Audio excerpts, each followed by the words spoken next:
sariwang-sariwa. Pag may itatanim tayo, ayan, kahit papaano mga kaibigan, mayroon tayong mapupo. Makuha, maulam. Ayan, mayroon pa dito, konting sitaw. Sarap na to. Ano natin ito? Ginisa na. Tapos mayroon pa tayong binigyan pa na kababayan natin sa Dumaguete, mga kaibigan. Shout out, Ate Miraflor. Emmy Miraflor sa taga Dumaguete. Binigyan niya ako, mga kaibigan. Ito daw ang paborito ni Kuya. So, sabi niya, tikman mo to, Inday. Binibigyan niya ako nito. So, tikman natin to. Ayan, mga kaibigan. Sabi ng ating mga kaibigan dito, mahal daw ito sa Pilipinas kasi special daw to.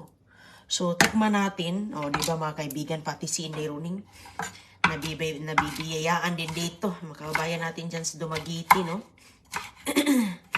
Ate Amy Miraflor, kumusta dyan kayo sa Dumaguete, ha? Ayan, kumusta? Merry Christmas po sa inyo dyan. Sa pamilya mo po, Merry Christmas sa inyong lahat. Kuya, enjoy sa inyong bakasyon. Taga-ano yan sila, taga California. Tapos, lagi silang umuwi sa, Dumaguete. So, binigyan niya tayo ng maraming mga pati suman, mga kaibigan, pinadala niya sa akin. So ngayon, suman, mga ni agoy-agoy, yung mga masasarap na pangbata, Milo, pati Milo, pinadala niya sa agoy-agoy. Ganyan, mga kaibigan. Uy, ayan, may pantanim na naman tayo kasi lahat ng buto ko binigay. Binigay ko yung ating mga seeds kasi marami pa naman si Inday Runing dyan. So, ayan, binigay ko. So, itong iba, mayroon na naman tayong pangtanim. So, ito yung aking gigisahin ko po ito, mga kaibigan, So, tikman natin. Ako kasi gusto ko kasi mayroon bang gulay. Kasi makagulay tayo eh. Galing sa ating garden, ay sus ko. Hindi na ako, lalo na ngayon, maulan sa labas. Sus, hindi na ako makailangang magbiyahe pa ng malayo, maghanap ng ampalaya, at sitaw. Ayos, andun na, ready na yan, pang tanim. Ganon. Ipaakyat natin ito doon sa ating mga kapitbahay.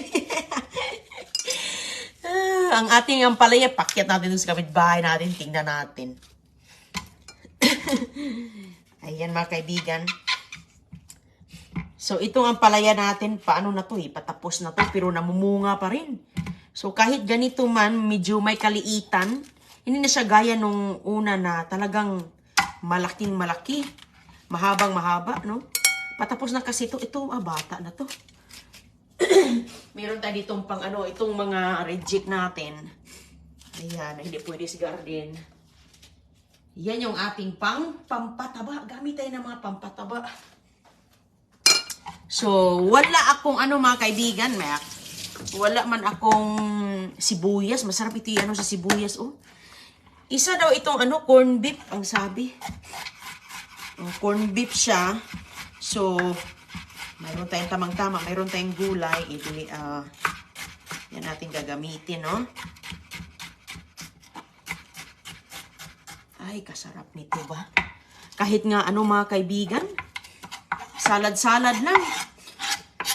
Ay, natulog si CJ. Pinatulog ko si Junior kay ganitong oras. Nap time niya yan. So ako, dito, nagkuri-kuri ako dun sa garden ko. Sabi ko, uy, lutuin ko na yung ni Ma'am Amy Miraflor na bigay niya. Kasi nga, tamang-tama, maraming mga baka mahinog tos puno ang playa. Kaya iyan, mga kaibigan. Meron pa nga akong pitsay kasi plano ko nga magnilaga. Pero siguro mamayang hapunan na naman yung nilaga kasi ito hanggang tanghalian na to So yan lang po, mga kaibigan, Sus ko, napakaswerte natin. Swerte natin na maraming mga biyayang mga pinaabot kay Inday Runing. Galing pa talaga ng Dumaguete. No? So, tingnan natin ano corned beef. So, lagyan lang natin ng... hindi na natin lagyan ng mantika, no? Kasi nagmamantika na to eh. Tama na yan. Nagmantika na eh. Dami na mantika. Huwag na.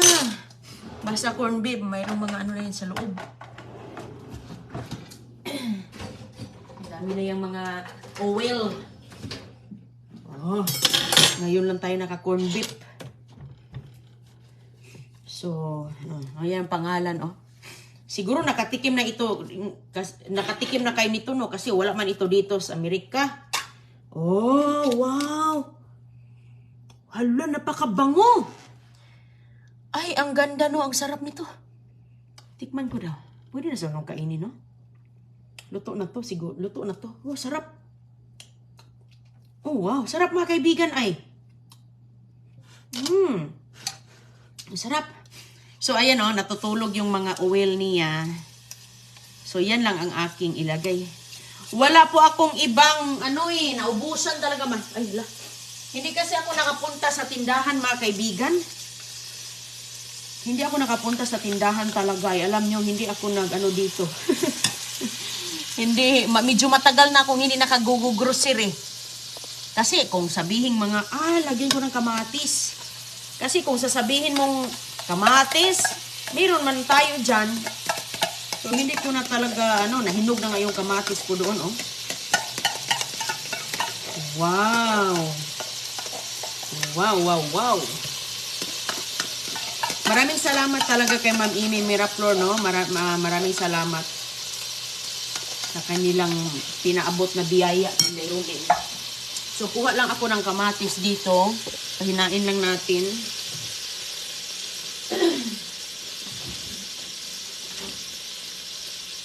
Mayroon po tayong kamatis din sa labas. Pinapahinog ko rin.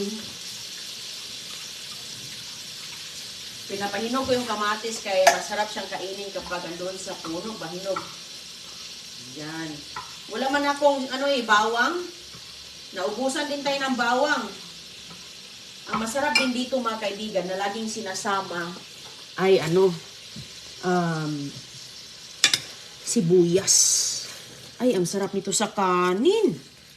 Kung namimigay man tayo ng mga corned beef dyan at beef loaf, mayroon ding nagbibigay kay Indy Roning ng beef loaf. Wow, salamat. Corned beef pala to. Corned beef na Del Mundo. Mahal daw ito sa Pilipinas kasi special daw to. Special daw itong klase. So, tikman natin mga kaibigan. Tinikman ko na. Parang ang sarap na nga eh. Wow. Ayan, gusto ko kasi may mga gulay. Makagulay kasi ako mga kaibigan eh. Yan yung kasiyahan ko, gulay. Di bali nang walang kanin, basta lumulutang ang malunggay sa pinakuluang kaldero. Masaya na ako dyan. Masaya na tayo dyan. Simple lang tayong mga sabi ni. Ayan. Diba?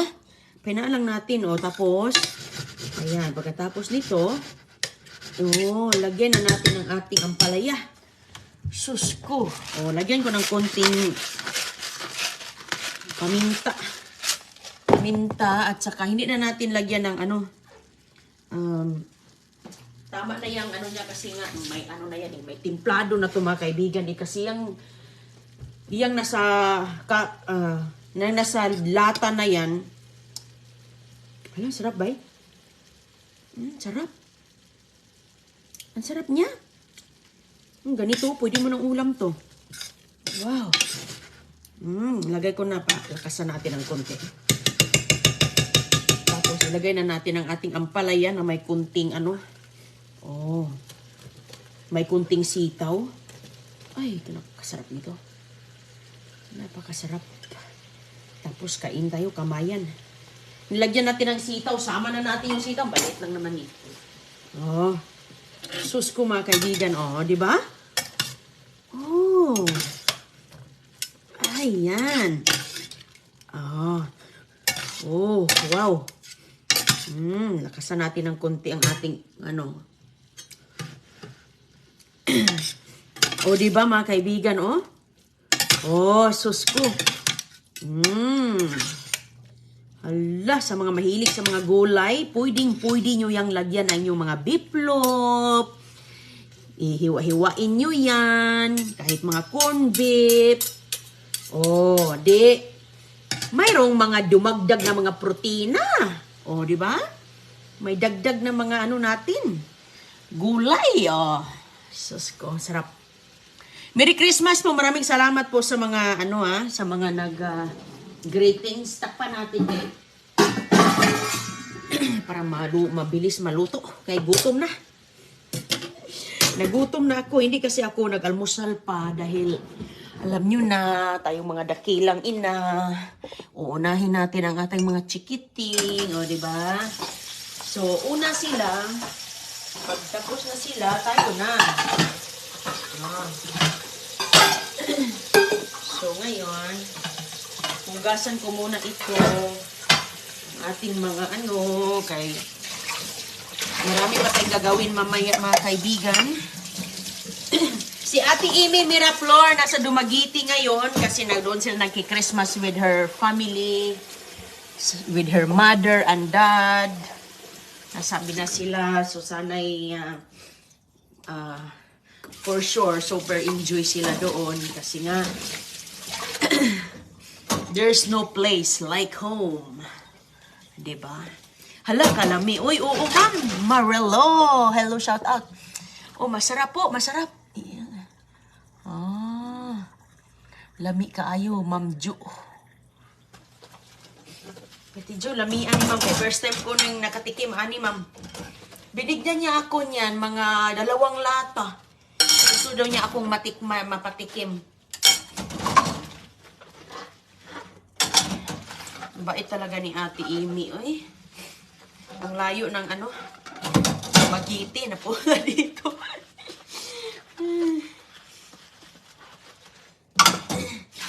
Dito po, sus, maulan dito sa labas ngayon. Ako doon, nag-ilog-ilog, kukuha ba?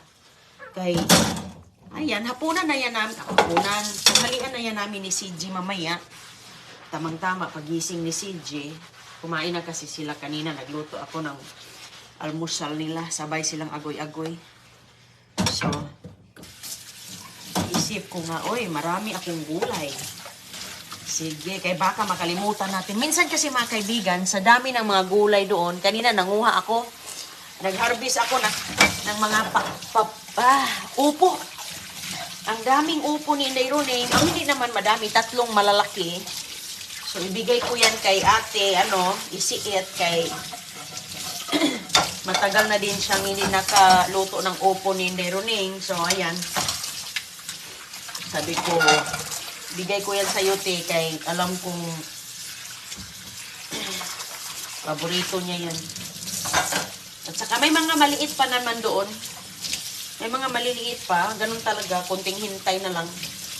Bilis lang naman yan lumalaki. So, ayan.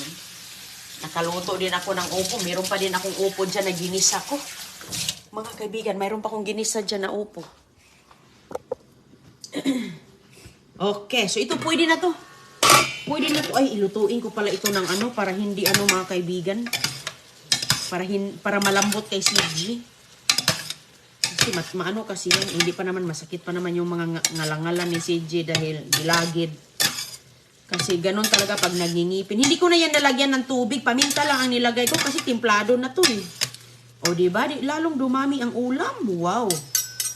Tapos kain ng maraming kanin. Ayos. Kunti pa. Kay hindi pa siya masyadong malambot.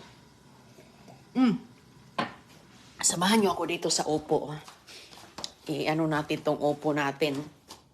Pakita natin sa buong mundo yung upo ni Inday Roning na talagang napakaganda.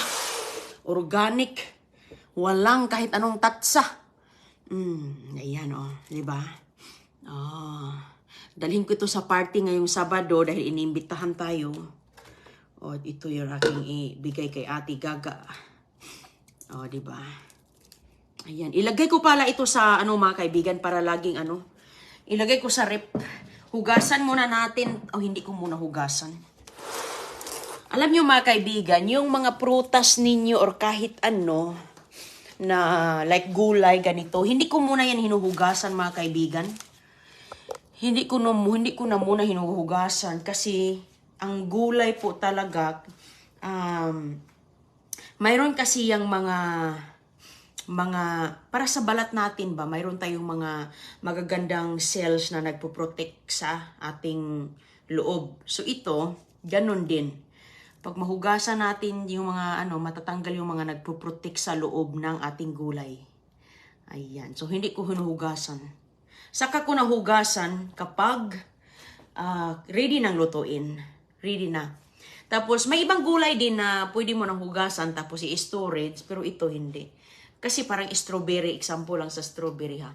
Kapag hugasan mo yung strawberry mga kaibigan, tapos kakainin mo siya after 3 days, masisira na siya. Parang lumalambot na siya. So parang naging ganito din. So hindi ko nahugasan, sila nang maghugas nito. Ayan. Ilalagay ko lang yan sa sa rep. So, yung ating ongoing pa. Okay, tapos magkaunta karon kay. Ayan, o diba? Ganyan, ang opo. Mayroon silang sardinas. Sabi ni Ate Janet, gusto daw niyang lagyan ng yung may ata na, ang tawag dyan? May ata na octopus. Ano yan? Ano yan sa Tagalog ng octopus? Oh, ito, mataba to. Ayan. Noong nagtanim ako noon, marami. Ang dami. Kaso ngayon kasi nangalaglag man ang mga bulaklak. Hinahangin. Hindi siya masyadong marami. Pero sige lang kasi mayroon pa namang tumubo doon. Ngayong mga kaibigan, ngayong season na to, may mga bagyo na pasunod-sunod. Kaya mapiktuhan talaga. Ganun ang pagiging i-turn off ko na to, kay luto na yan. Okay na yun. Ganun talaga ang pagiging magsasaka. Hindi talaga yan all the time. 100% perfect ang ani. Okay. Ipasok ko muna ito dito. At least, naka-ready na. Okay. Para lagyan natin sa ref para press hindi siya maluyat. Yan. Oops. Okay. Uy. May tumutunog dito mga kaibigan. May tumutunog yung alarm namin. Yung alarm namin dito, kailangan ng battery. Kulang ng battery, hindi na ni Chris. Hindi na ayos ni Chris, hindi na palitan ng battery, kaya pilitan daw niya yan mamaya. Lagi na lang nagbagting. Okay, ayos na yan. Dami ko pa ako ngayon, magtutupi, maglalaba. Mga damit ng mga bata. Nag-aslay na dito sa sahig kay labahan. Uy, sus, ang bango-bango nito. Magkain mo na si Inday Runing kay. Hala. Wow, kasarap. Wow. Yan ang gusto ni Agoy-Agoy. Bahog sa luto. Diba? Ayan. Sige mga kaibigan, kain muna tayo. Wow, sarap po niyan sa sutanghon. Masarap yan sa sutanghon. Oo, ma'am. Pero ako dito, ma'am, sutanghon ko, ipansit ko kay ipansit ko yung sutanghon ko, lalong-lalo na naubusan na nga ako. Wala na ako ditong pang Christmas. Ay, lulutuin ko sa Christmas pala. Magpansit ako siguro. Parang nagamit ko na kasi yung pansit ko. Hindi kasi ako nakapunta sa Pilipino tindahan. Sige mga kaibigan ha, tayo. Kain muna si Inday Runing ha. God bless po.